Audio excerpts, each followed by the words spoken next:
نحكيو على أمير المؤمنين المعتصم. كان ذكي ياسر وفطين، وكيف يقف قدامه إنسان بالقرينة يفهمه ظالم ولا مظلوم، وإذا كان كذب عليه إنسان يبطش بيه.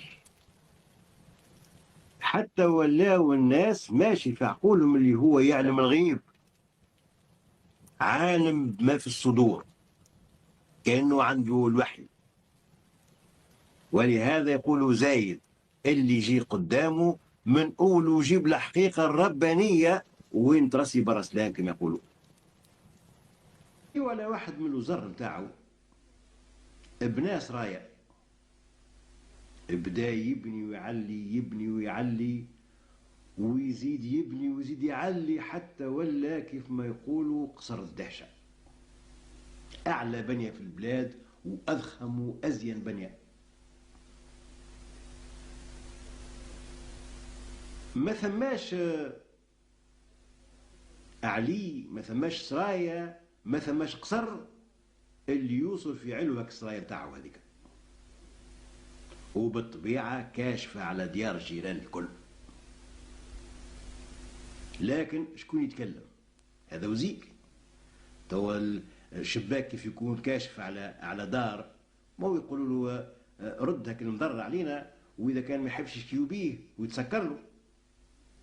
لكن هذا وزير، ومش وزير برك، اما وزير متاع المعتصم اللي هو صعيب ياسر. وكيف ما هو صعيب الوزر متاعه زاد اصحاب، ولهذا الناس قارين منهم الاحزاب. وهذايا كيف بناها البنية هذه، شكون مش تكلم له من الجيران؟ الناس الكل سكتت مضروبين بعصا الذل. اش عامل هو؟ عامل روشن كما يقولوا بركون قبلي، وواحد شرقي، وواحد غربي، وواحد جوفي، يعني على كل ريح. وساعات يقعد في روشن منهم يتفرج، وديار الجيران الكل قدامه.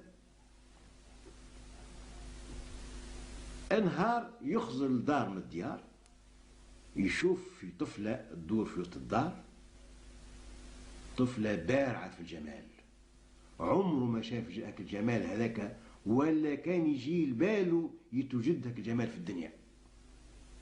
تضرب جاي نعس، ليلتها لا حلال طعام لا حلال شراب، والنوم ما كحلش عينيه حتى للصباح. في الصباح استخبر على هاك الدار هذيك، دار شكون؟ قالوا له دار سي فلان تاجر لاباس عليه وفي خير، وهذيك بنته. بعث خطبه فيها، اللي بعثه له قالوا سلم على سيد الوزير وقل له سامحني ما نجمش، ما نعطي بنتي الا التاجر كيفي انا. مشى قال له ارجع له، قل له علاش تاجر كيفك انت؟ شنو السر هوني؟ ارجع له نشدو. قال له قل له تاجر كيفي فرد مرتبه، فرد درجه، انا وياه فرد قدر. اذا كان ظلمها ولا تعدى عليها ما يغلبنيش، ماهوش اقوى مني. قدام القاضي انا وهو كيف كيف فرد قدر، والقاضي يعطيني الحق وينصفني منه. واللي مرتبته اعلى من مرتبتي انا شكون يعرف عليه يا سيدي؟ ظلمها شكون باش نتبع انا؟ شكون يعطيني الحق ولا شكون باش نشكي؟ مو يمشي حقي في باطلي. خاطيني يا سيدي، قل له يسامحني ما نجمش. ملس من طينك، اذا ما يجي بر ما يجي كسكاس. اما هالكبارات هذوما ما يقدروا عليهم الا الكبارات اللي كيفهم، وانا بنتي عزيزه عليا ما نقمرش بها. الوزير ما حبش يفك، بعث له واحد اخر، واحد اخر، سلط عليه واحد اخر، شيء. الراجل الحرن شد صحيح، قال لا، الوزاره لا عند بونا لا عند جده، بنتي ما تخش وزير. سي الوزير مرض، ولا يهتري بك الطفله هذيك. اي يا سيدي كيما يقولوا بخر بالتبن ورقد في فرش الغبن، والطبيب اللي يجيبوه له يقول مرض قلق لا حمى لا عرق.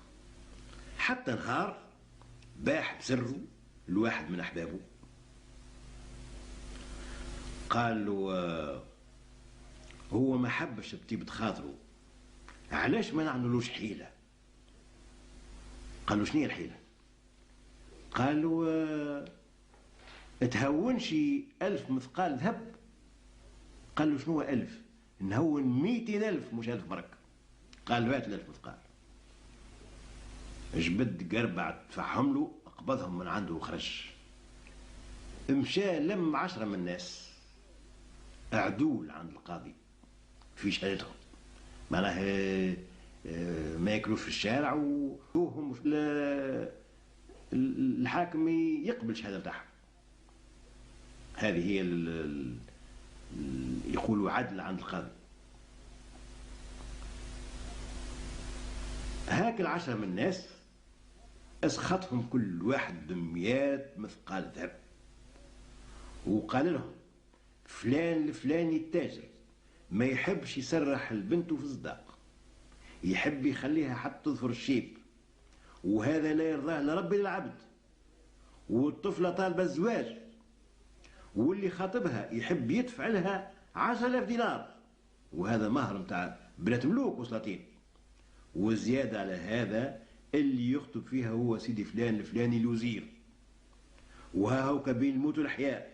انقذوا الروح نحرم الله يا جماعة، تعملوا حسنة مع الطفلة اللي بوها معكتلها في الزواج، وحسنة مع الوزير تمنعوه من الموت، وتكونوا عاملين عليه وقتها أكبر مزية، وما زال عندكم مستقبل معاه، مش عجب يحطكم في وظائف مهمة.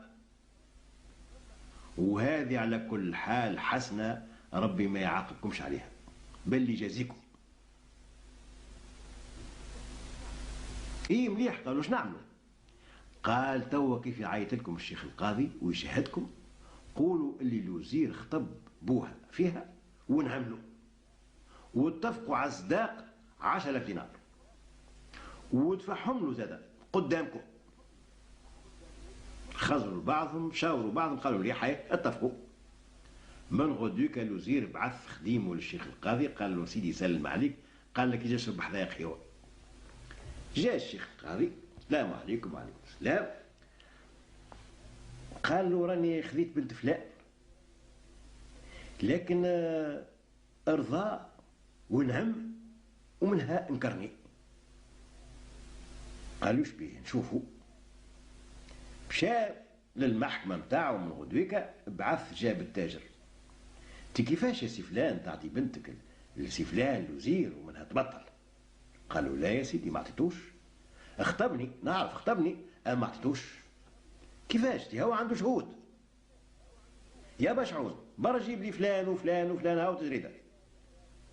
خرجك البشعون يدور من بقعة لبقعة، لمك 10 من الناس جابهم، شهدوا اللي هو قدامهم خطبوا ونعملوا وقربع له الفليسات، وحكم الشيخ القاضي بالزواج، وتهزت الطفلة غصبا دون رضاء لدار سي الوزير. بوها مسكين طابت له وتحرقت له. كيفاش يعمل؟ كيفاش يعمل باش يرجع المظلمة هذه؟ ما ثم حتى شيء. هذا يا وزير وجبار قوي ياسر، كيفاش بيعمل له هذا؟ ما ثم إلا أمير المؤمنين. لكن أمير المؤمنين المعتصم زمانتها كيف اليوم عند الملوك وعند الوزراء وغيرهم، شكون ينجم يوصل له ولا يقابله؟ ما يقابلوه إلا الخواص نتاعو. قعد يبحث وينسنس حتى اتك عليه واحد قال له ما ثم إلا طريقة واحدة باش نجم تقابل المعتصم. هالأيام راهو قاعد يبني في سرايا، وكل يوم في العشية يمشي يتفقد المرمى. دبر كيفاش تدخل في وسط الخدامة، ووقت اللي يجي ها هو كدبر راسك شوف كيفاش تكلموا. يمكن اعطاه الجعالة للكبران نتاع الخدامة ولا كيفاش، من غدوك اصبح مرماجي، القف على ظهره ويهز ويكالي في البغلي ويديه ساقيه وجهه بالجير ويخدم ويقول قلت الصحة. في العشية جاي أمير المؤمنين، يا عارف ايش عملتوا؟ وهو ترماه قدامه، يا أمير المؤمنين، قالوا مظلمة في زمانك العزيز، شبيك؟ قال له يا سيدي النازلة فيها وفيها. عجب، قال له توا هكا هوني في بلادي يقع الشيء هذايا؟ أي يجيبوا لي فلان الحاجب اللي كلف الوزير جاء، قال له شنو هي النازلة نتاع بنت التاج اللي خذاها الوزير؟ قال له يا سيدي راهي النازلة فيها وفيها، نقول لك الحقيقة، لقيته مش يموت، وهذايا مهر نتاع بنات ملوك، علاش نحرمه هو ونحرم الطفلة؟ قال له شكون هم الشهود اللي لميتهم له؟ قال له فلان وفلان وفلان وفلان وفلان. قال ابعثوا جيبوهم. جابوهم وهو ثم في المرمى.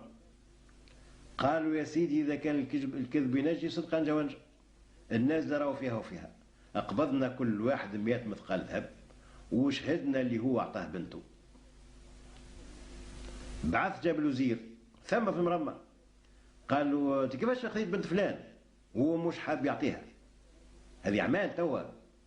قال له يا سيدي هو خسر في النازله ناس بوزير وضرب 10,000 دينار وبنته ولات مرت وزير تضرب تسرع. قال له صار تضرب تسرع. اي هال10 من الناس هذوما اللي شهدوا شهاده الزور هزوهم من قدامي، توا نحب كل واحد منهم يتصلب قدام باب داره، ما يباتوا الليله الا مصلوبين. والوزير اللي استعمل نفوذه في سبيل كيوفه هذاك يترمى للسيوده، واذن باش هاك التاج هذاك يرجعوا له بنته ومعاها رزق الوزير. هو مات وهي زوجته ورثته.